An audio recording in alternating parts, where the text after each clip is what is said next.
남성 수염에 세금을 부과하고 출산 장려를 위해 도시 전체의 업무를 중단시키거나 레이스 속옷 사용을 금지하는 이것들은 러시아 정부가 자국민에게 부과한 조치들입니다. 이 사실들은 러시아인들이 세상에 거의 공개하지 않았던 것입니다. 우리는 전 세계를 놀라게 하고 충격에 빠뜨리는 러시아에만 존재하는 기이한 금지 사항과 관행에 대해 알려드리려고 합니다. 이 광활한 나라의 사람들이 어떻게 살고 있는지 함께 살펴보겠습니다. 레이스 속옷 금지.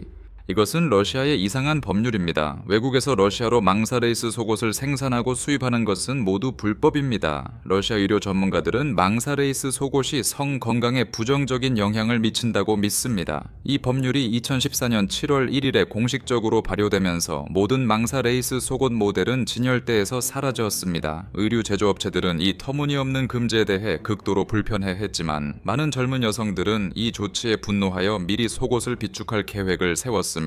분노는 러시아에만 국한되지 않았습니다. 카자흐스탄 경찰은 알마티에서 금지 조치에 항의하는 여성들을 체포했습니다. 러시아, 벨라루스, 카자흐스탄의 모든 영토가 이 법률의 영향을 받습니다. 러시아로 여행을 계획하고 있다면, 공항에서 입국 시 문제에 휘말리고 싶지 않다면 좋아하는 망사 속옷은 집에 두고 가는 것이 좋습니다.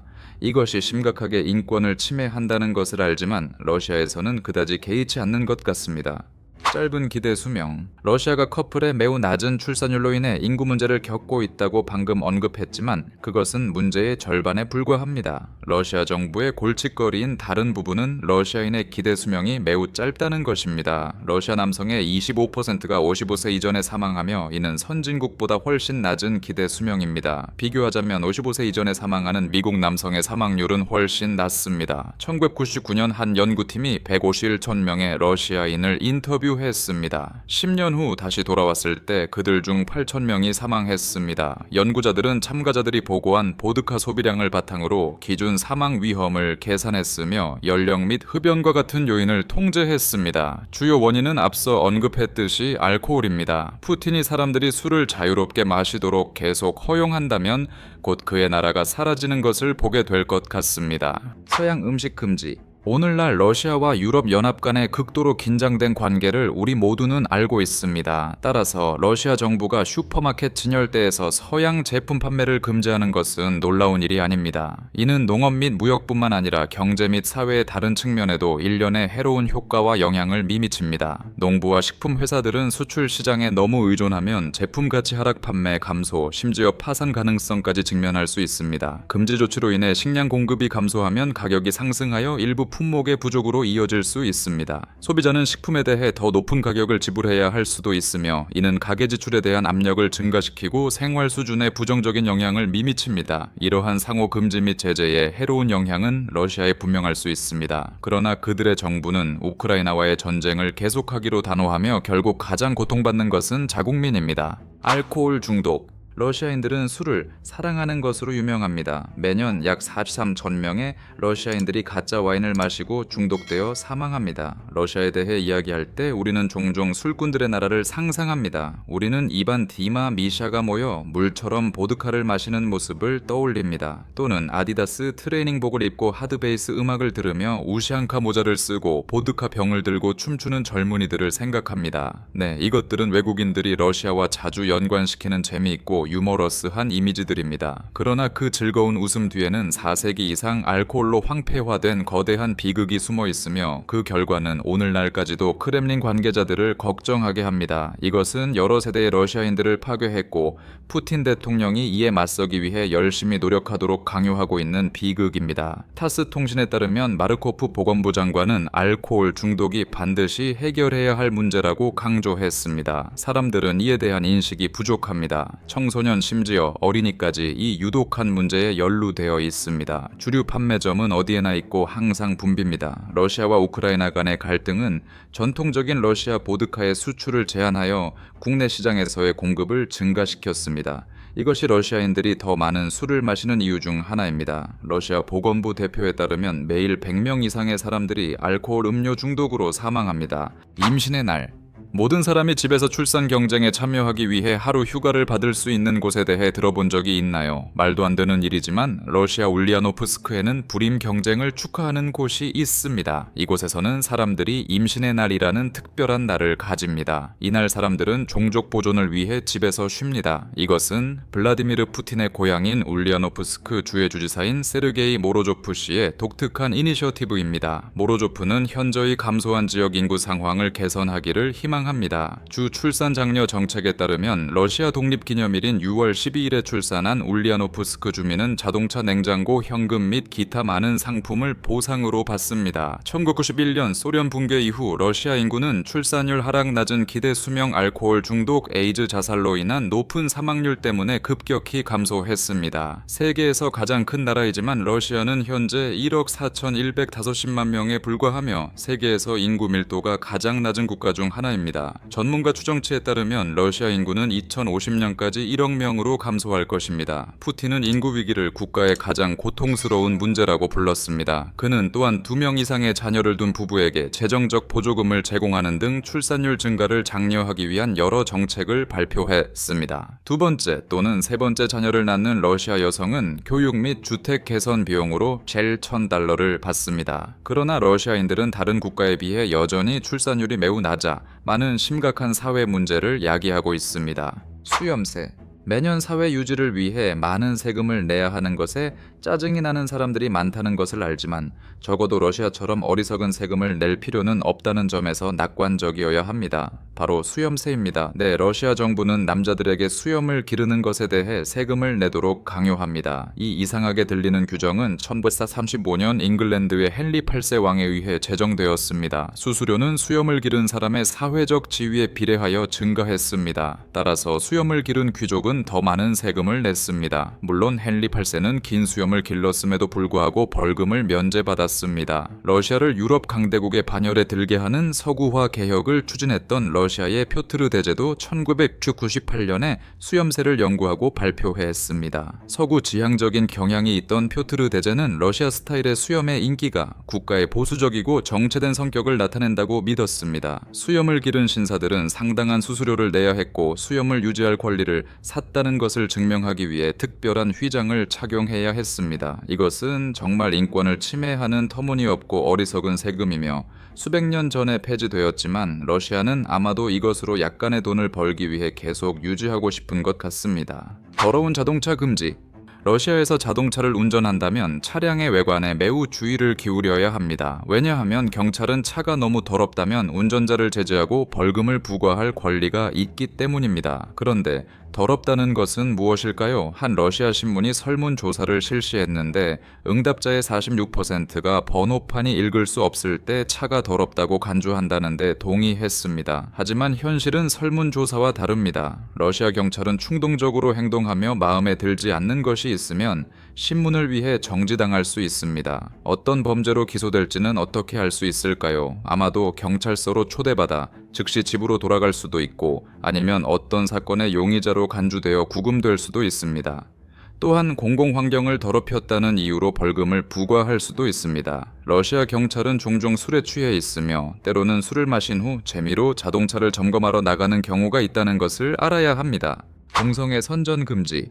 대부분의 진보적인 국가들이 동성 결혼을 존중하고 심지어 인정하는 반면 러시아에서 LGBT 사람들은 정부에 의해 억압당하며 힘든 삶을 살고 있습니다. 2013년부터 러시아는 동성애에 대한 선전을 금지하는 법을 도입했습니다. 이에 만족하지 않고 2022년 푸틴은 동성애자들을 겨냥한 새로운 법령을 계속해서 발표했습니다. 블라디미르 푸틴이 서명한 새로운 법은 국내에서 소셜미디어, 미디어 영화 및 광고에서 LGBT 선전을 금지합니다. 이 새로운 법에 따라 LGBT 관계 및 생활 방식의 표현과 언급은 이제 모든 러시아 시민에게 금지됩니다. 이 법은 또한 수입품을 포함하여 LGBT 선전을 포함하는 물품의 판매도 금지합니다. 러시아는 동성애에 대해 사회적으로 보수적인 것으로 간주되어 왔으며 최근 여론조사에 따르면 대부분의 러시아인들이 동성애를 받아들이는 것에 반대하고 동성애자에 대한 분리 및 차별법에 대한 지지를 표명했습니다. 많은 국제 보고서 및 단체들이 러시아에서 동성애자들의 인권 사건 상황에 대해 우려를 표명했습니다. 그러나 러시아 정부가 LGBT 사람들을 국가에서 제거하는데 단호한 것처럼 보일 때 그들의 권리를 개입하고 보호하는 것은 매우 어렵습니다. 고양이 해군 합류. 경찰이나 군대에서 개에 대한 이야기는 많이 들었지만 고양이에 대한 이야기는 아마 들어본 적이 없을 것입니다. 러시아 전함으로 여러분을 안내하겠습니다. 이곳에서는 고양이들이 군 계급을 받습니다. 수백 년 동안 고양이들은 배에서 길러졌고 러시아 해군의 공식 승무원입니다. 일부 고양이들은 상 메달을 받거나 심지어 그들을 기리는 기념비가 세워지기도 합니다. 일반적으로 고양이들은 러시아 전함의 중요한 부분으로 간주되어 왔으며 러시아의 가장 현대적인 핵 잠수함에도 등장합니다. 그러나 왜 다른 동물이 아닌 고양이가 러시아 해군 선원대에 합류하게 되었는지는 아무도 명확히 알지 못합니다. 많은 미신적인 사람들은 바다 고양이로도 알려진 고양이가 배 전체에 행운을 가져다 준다고 믿습니다. 현재까지 러시아 해군에서 가장 유명한 바다 고양이는 핵순양함 키로프에서 근무 중인 보츠만입니다. 댓글에 따르면 보츠만 고양이는 사령관의 명령을 흠잡을 데 없이 수행하며 고급 훈련 세션을 통해 꾸준히 기술을 훈련한다고 합니다. 고양이들이 매우 중요한 일을 하는 것처럼 들릴 수도 있지만 실제로는 쥐를 없애는 것 외에는 거의 아무것도 하지 않습니다. 빙에서 목욕하기 위해 목숨을 걸다.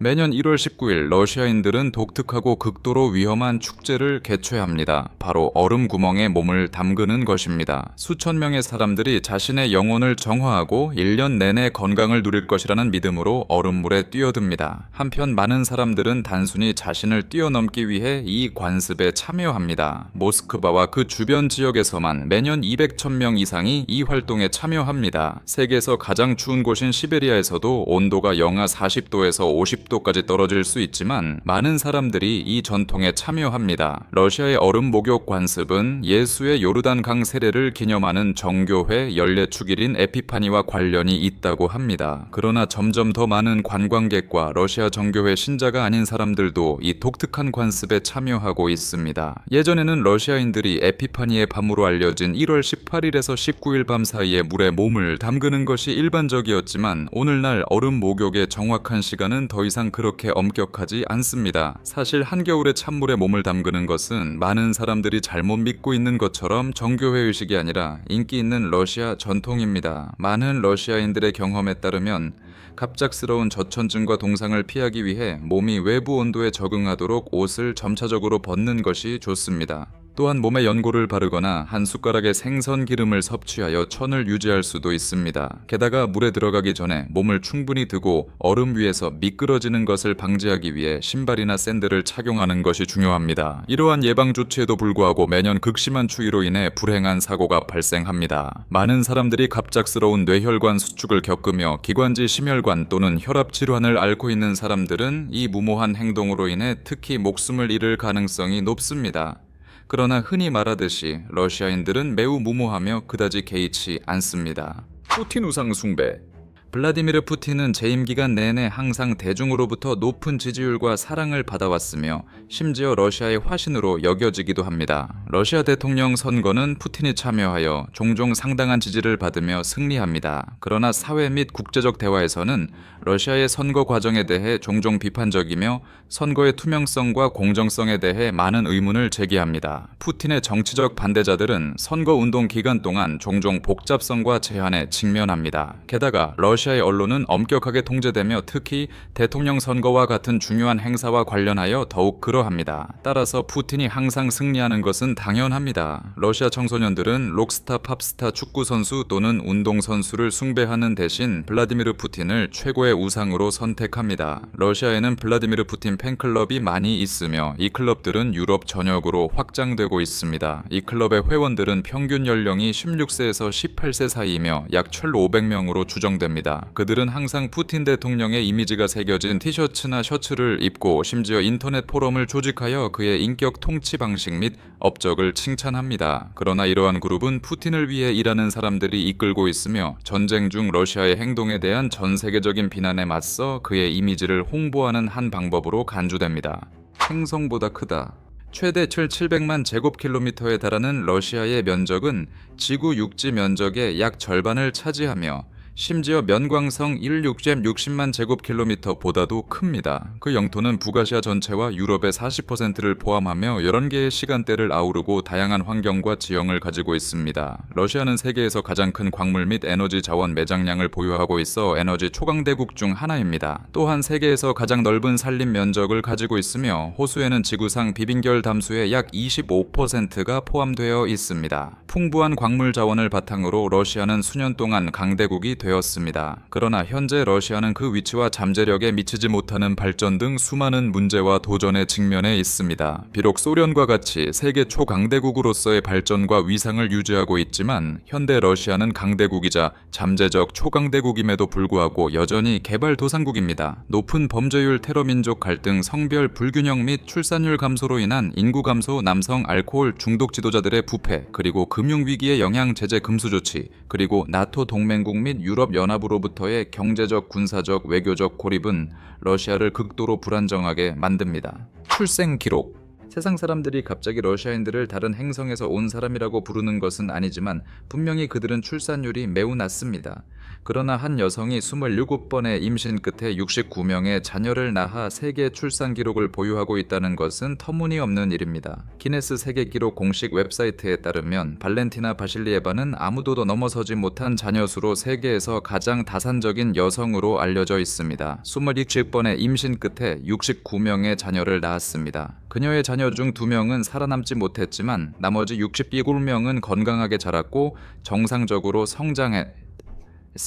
1834년 작가 바레시 알렉산더는 니콜스키 수도원이 모스크바 당국에 보낸 기록을 언급했습니다. 니콜스키 수도원은 출생 정보를 기록하고 인구를 모니터링하는 방식으로 상황을 보고할 책임이 있었습니다. 1782년 수도원은 75세의 농부 페도르 씨가 2명의 아내에게서 총 86명의 자녀를 두었다고 보고했습니다. 데이터가 기록될 당시 그 자녀 중 12명은 여전히 살아있고 건강했습니다. 그러나 많은 사람들은 이 사건에 대해 회의적입니다.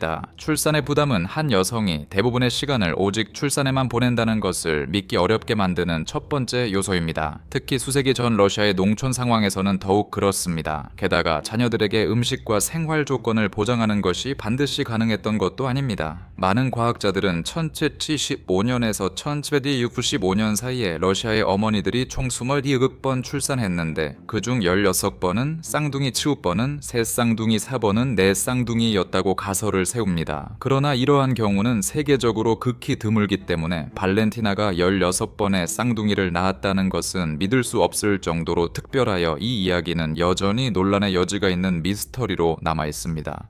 교통체증을 피하기 위해 구급차 타기. 구급차는 사회의 인간애와 고귀함이라는 정신으로 우선권을 받는 특별한 종류의 차량이지만 러시아에서는 사람들이 이것을 매우 용납할 수 없는 일에 악용합니다. 이곳에서 이러한 종류의 차량은 내부가 개조되어 VIP 고객에게 서비스를 제공하는 택시로 사용되며 교통체증을 피할 수 있습니다. 이러한 구급차는 고급스러운 내부를 가지고 있으며 사이렌을 사용하여 우선 통행권을 얻어 주로 부유한 사업가인 승객들이 일반 자동차보다 쉽게 교통체증을 통과하도록 돕는다고 합니다. 경찰은 조사 결과 차량에 탑승한 사람들이 의료진이 아니었고 일반 복장을 하고 있었으며 개인정보를 제공하기를 거부했다고 밝혔습니다. 모스크바의 대로와 순환도로는 종종 심각한 체증에 직면하는데 부분적으로는 지하 주차장 부족과 시내 중심부의 제한된 통행 때문이며 이는 이러한 택시 구급차 모델을 촉진했습니다. 이 사업을 고안한 사람은 꽤 영리하지만 이러한 사람들은 정말로 그러한 행동을 하면서 사회적 양심이나 인간성이 부족합니다. 러시아인들은 공격적이다. 대부분의 세계 국가들이 러시아를 공격적인 국가라고 믿는다는 것은 사실입니다. 과거를 살펴보면 러시아 민족의 이러한 특징을 분명히 알 수 있습니다. 러시아는 역사상 가장 많은 영토를 정복한 국가입니다. 러시아 제국과 소련 시절 그 영토는 2,500만 제곱킬로미터에 달했습니다. 러시아의 겨울은 날카로운 칼에 비유되며 온도가 영하 70도까지 떨어질 수 있어 이 나라가 전쟁에서 승리하는 데 반복적으로 도움을 주었습니다. 스웨덴과의 북방전쟁 1771, 나폴레옹이 이끄는 프랑스 제국과의 1082년 조국전쟁, 그리고 아돌프 히틀러 히틀러가 이끄는 독일에 맞선 전쟁을 언급할 수 있습니다. 분명히 러시아는 그러한 혹독한 기후에서 살아남는 방법을 알고 있으며 러시아인들은 진정한 의미에서 호전적인 민족이라고 불릴 자격이 있습니다. 현재 우크라이나와의 전쟁을 보면 거의 모든 러시아인들이 푸틴과 정부의 행동을 지지합니다. 공격성은 러시아 민족의 피 속에 흐르고 있습니다.